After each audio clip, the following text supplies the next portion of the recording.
welcome back to my YouTube channel. Unless this is your first video of mine, then welcome. Thank you for being here. Thank you for clicking. I so appreciate it. In today's video, we're going to be talking about what makes a main pop girl and the ins and outs and everything surrounding the topic of main pop girls. This is a term that has been going around on the internet for a while now, and a lot of people are really well accustomed to it. So I thought it would make a really interesting video to kind of dive into what even is a main pop girl, what constitutes one, who are some examples of main pop girls over history, and kind of exploring the pop genre a little bit as a whole. I love to call myself a pop girl because I stan main pop girls, so this is just so up my alley. This is so fitting for me, and I think it's going to be a good one. So I don't have an annoyingly long, blabby intro for you, unfortunately, like I usually do in my videos. So it's your lucky day. We're just going to go ahead and get right into talking about what makes a main pop girl, among other things.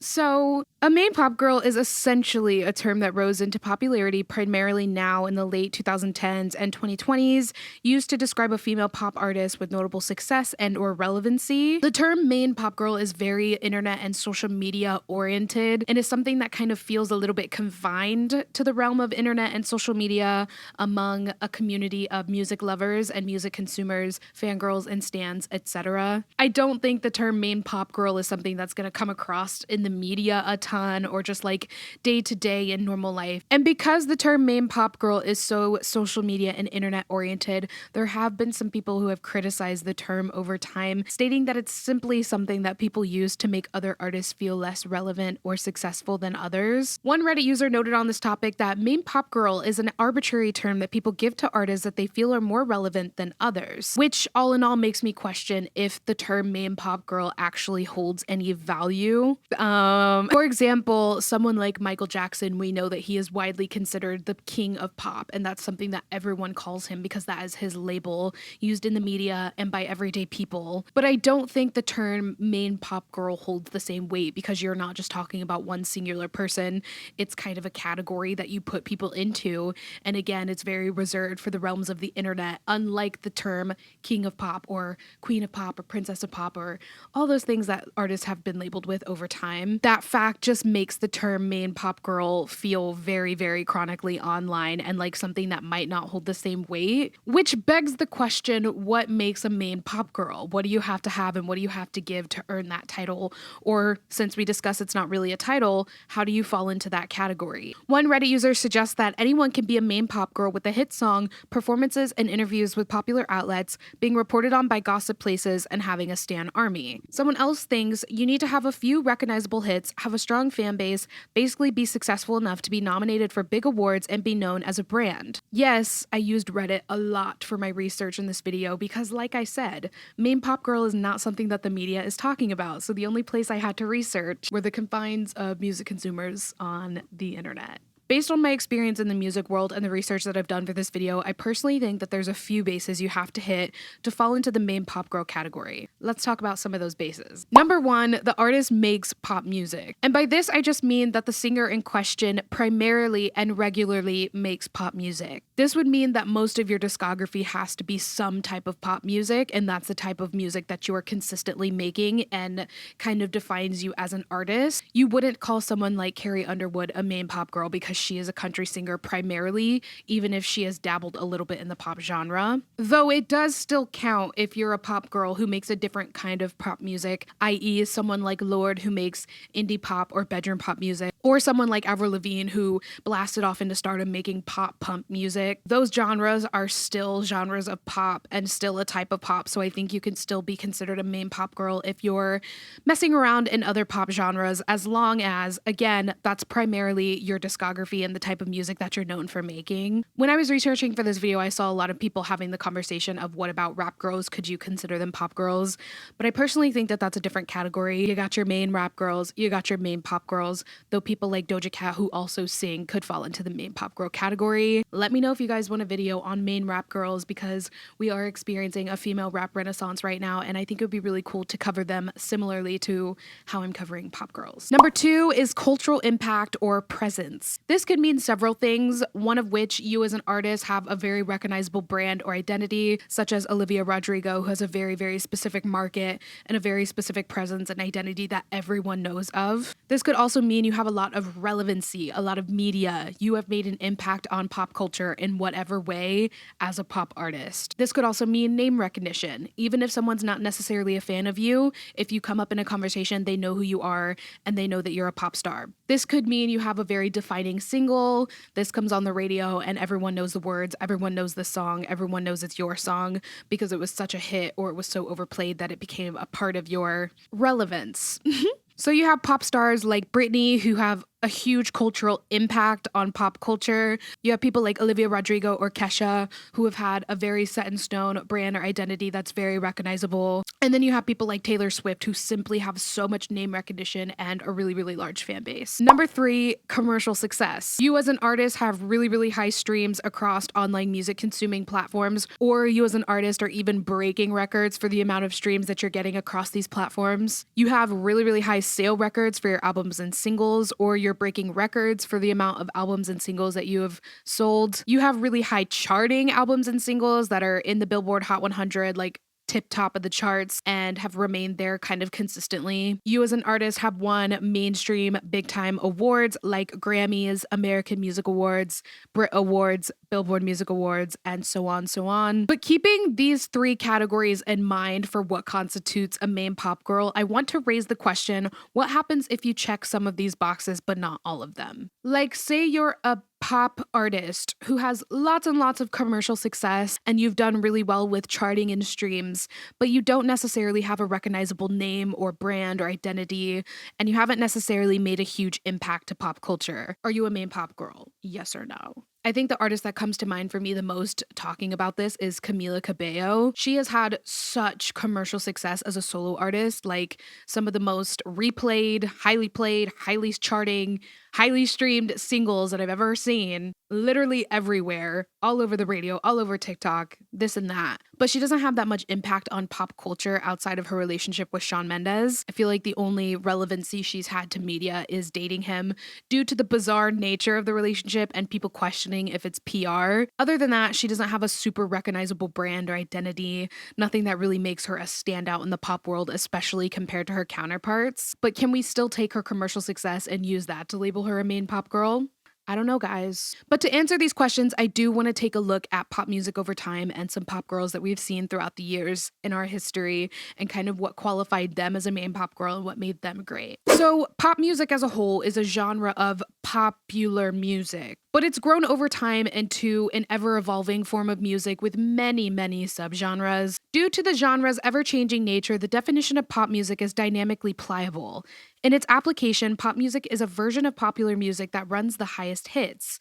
Pop is basically a form of contemporary music that distinguishes itself from folk, art, and classical styles of music. Some of the elements that create a variance between pop music and the subgenres of popular music include repetitive structure, simple melodies, and danceable rhythm. Instruments used in pop music have a defining force of what goes around the genre. Pop music is one of the few genres of music that comes with so many variations based on location and application. There's Latin pop, Christian pop, dance pop, K-pop, electropop, art pop, and the list goes on and on and on forever and ever. Which makes sense though, because pop music as a whole was brought on by mixing various styles of music that were popular in the 50s through the UK and the US, most notably jazz, rock and roll, rap, and country. Over time though, pop started generating a quite teenage fan base, which would go on to be one of its defining characteristics, and it rose into stable popularity with a teenage audience through the 60s with the invention of things like the portable radio, made music more accessible to these teenage fans. And this is when the historical British invasion and Beatlemania movements took over the US pop charts completely, so...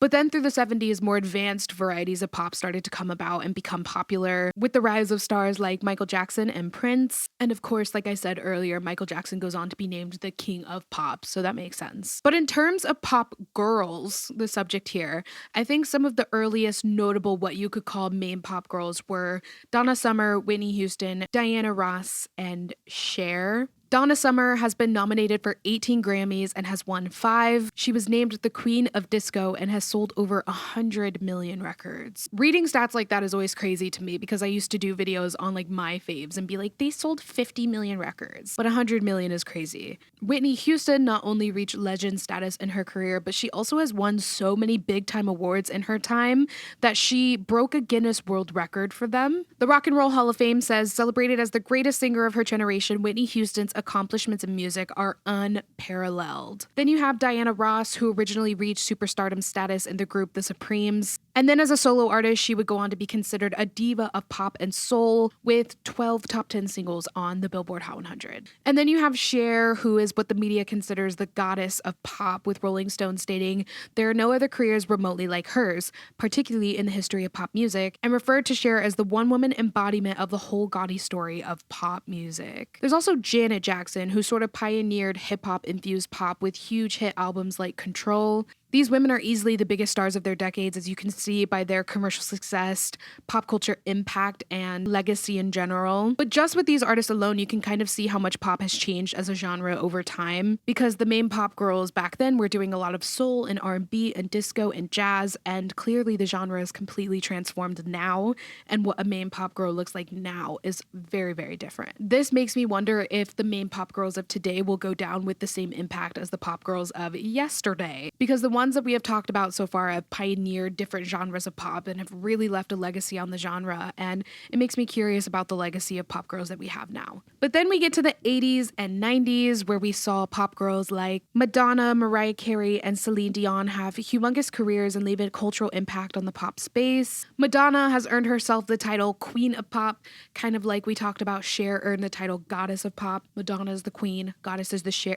Goddess is the Cher. I'm never making a YouTube video again. Cher is the goddess, is what I meant to say. Mariah Carey, considered another diva of pop, has had 19 singles reach #1 on the Billboard Hot 100 chart, the most for any solo artist, and she's one of the best-selling artists of all time with over 200 million records sold. But then we get to the 2000s, and this is when pop as a genre completely explodes. Like, 2000s pop is pop. And I say that because by the 2000s, pop was a completely refined genre with a fusion of sounds that expressed the true nature of what is a pop song and what can be considered a pop song now. Artists like Britney Spears, Christina Aguilera, Shakira, Kelly Clarkson, J-Lo, Pink, and Fergie were dominating the pop space, and some of which have obviously gone down as pop legends. I was talking to my mom about doing this video, and she made an analogy with Family Feud that I loved. She said that if you were watching Family Feud and one of the questions was name a main pop girl or name a pop girl or name the biggest pop star, then the #1 answer would be Britney Spears. The second answer would be Madonna, and so on. Like, she described it like that, and I thought that was absolutely perfect. And I 100% agree that the #1 answer would be Britney Spears. And I definitely think that becomes the point where you're like a pop legend and not just a current main pop girl. I do also want to mention that Avril Lavigne is definitely another person you could consider a 2000s main pop girl, which plays on the idea we were talking about earlier of you being able to be a main pop girl even if you're not making bubblegum pop music. She makes a genre of pop music and rose into popularity primarily for pop punk music, which is a genre of pop, and she is definitely still considered a main pop girl. And Avril not only made pop oriented music, but she's just such a huge staple of the 2000s music scene that it's crazy, and I want to do a video on Avril, so let me know. We have now reached the 2010s era of pop music, and I definitely think this is exactly where the term main pop girl comes into play. I vividly remember the first time I ever heard the term main pop girl, and it was on Twitter when I saw this picture of the 2010 girlies kind of standing together, and people labeled that the picture of the main pop girls of the time. That was the first time I ever saw someone reference someone else as a main pop girl or use the term, and then it just blasted into popularity after that. We have Rihanna, Beyonce, Kesha, Lady Gaga, Taylor Swift, Katy Perry. That is just, I can't even describe to you how main pop girl those girls are. Like, that is the face of the term. I can't even stress it enough. Like, these are the main pop girls. The 2010s girls, like, I just can't explain it. They just look like main pop girls. They just seem like main pop girls. But these girls just absolutely dominated the pop scene in the media and commercially, just like success-wise. And I think part of the reason why these girls feel like such a defining thing when it comes to labeling someone a main pop girl is because 2010s pop music is such a specific type of pop music, and it was such an era of pop music that I don't know if we appreciated while we were in it, but looking back on it now, it was just such an era of pop, like 2010s pop, you know what I mean? It's one of those things that you absolutely love with all your heart or you demonize it straight to the grave, and there's just like no in between. I also think a reason why the 2010s girls stand out so much when you're talking about main pop girls is because they were on the rise right alongside the internet and social media. So they have these humongous fandoms constantly at war with each other online and able to more clearly track their success, and made them feel a lot more reachable than the 2000s pop girls and like the 80s and 70s and 90s pop girls. So I think that's why that era of time just feels so defined and so easy to pick out and look at and name, because they had an impact that the pop girls before them did not have, which is a social impact on the internet. I do also want to mention that while those were sort of the pop girls of the 2010s, later into the 2010s, we also did see a rise of main pop girls that were more teen-oriented coming off of Nickelodeon and the Disney Channel. People like Demi Lovato, Ariana Grande, Miley Cyrus, Selena Gomez. Although yes, do let it be noted that Demi uses they, them pronouns. I just put them in this video because they're relevant to the topic. I could not make a video about main pop girls and not mention people like Selena and Miley and Demi and Ariana, who had their start in more of a teen-oriented audience and then blasted off into making their own music and having their own albums and doing their own things outside of that image. They've all exploded commercially and have really, really successful careers. So I think there is, in some way, a category that you could put them in, especially Ariana, as main pop girls. And you know I love Miley. And then you reach the main pop girls of today. We have Dua Lipa, Lizzo, Billie Eilish, Olivia Rodrigo, Doja Cat. I think the term main pop girl is used now more than it ever was, which is so crazy considering the pop girls of the past being a lot more successful than the pop girls we have now, because they're still doing their career now. They haven't reached icon status. But I do think the term main pop girl now is kind of overused, and it's a little bit harder to define a main pop girl, which circles us right back to the beginning of this video where I was talking about what constitutes one. I think everybody is a main pop girl these days just because the term is so extremely popular and people love to throw it around to make pop girls seem, again, relevant and really successful. But in my opinion, I don't think we can categorize every single female pop star as a main pop girl, because that's just not the truth. Evidently, as we've seen throughout the evolution of pop girls, it does take some level of relevancy and commercial success to be considered one. I think there are some pop stars that we have on the scene right now who are not quite at main pop girl status,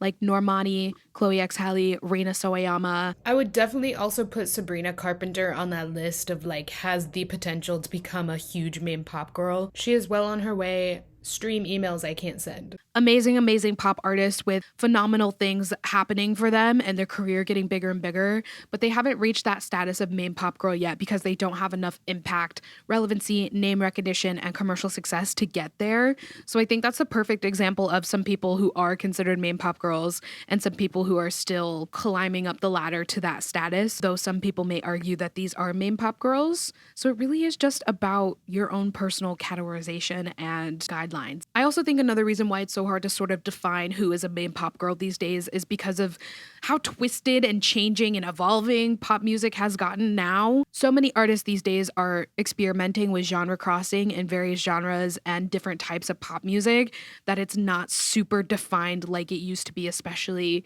in the 2010s and the 2000s.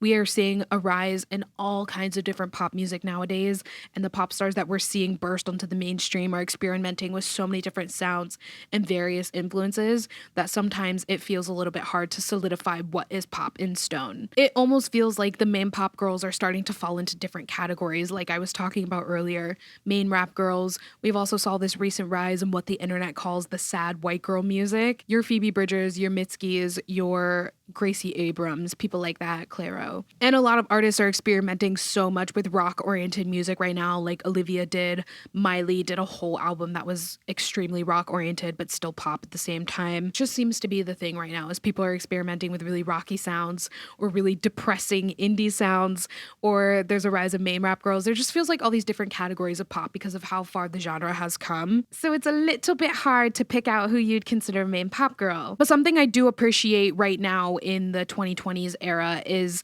people having open conversations about the versatility of pop and how it's actually a very respectable genre that you shouldn't be ashamed of loving. I feel like before, so many people were like, if you listen to mainstream artists, you're not listening to real music. But now so many people across TikTok and the internet and YouTube or whatever else are having these open conversations about appreciating pop for what it is and the complexities of it. I will always be a pop girl without shame. I love pop music. I love being a fangirl. I love mainstream artists so much. They're mainstream for a reason. I think it takes a lot of lyrical talent and vocal talent to pull off being a pop-oriented singer. Pop music is truly always changing and evolving and becoming something else, so I'm really curious about what the next era of pop girls is going to look like for us and the type of music that they're going to be making, since the genre is always being stretched all over the place. We had the jazz and soul sort of legends of the beginning. We had the golden age of 2010s pop. We saw the rise of the Indian alt pop star between 2012 and 2015. Now, like I said, we're seeing a rise in the main rap girl and the sad indie music and the rock inspired music. So what's the next stepping stone? Who knows? But I'm curious. Give it to me now. But yeah, that's pretty much all the thoughts in my brain about the concept of a main pop girl. Let me know who your favorite main pop girls are and what you think of pop music overall as a genre, your thoughts on the main pop girl in general. I hope you guys enjoyed this video. Don't forget to check out the description for my form to fill out video requests if you have something that you want me to talk about. Also, all my social medias are down there for you to follow me, dig inside my brain, see what I'm up to when I'm not posting on YouTube. I hope you're all doing absolutely wonderful, drinking all the water, thriving, and I'll see you in my next video.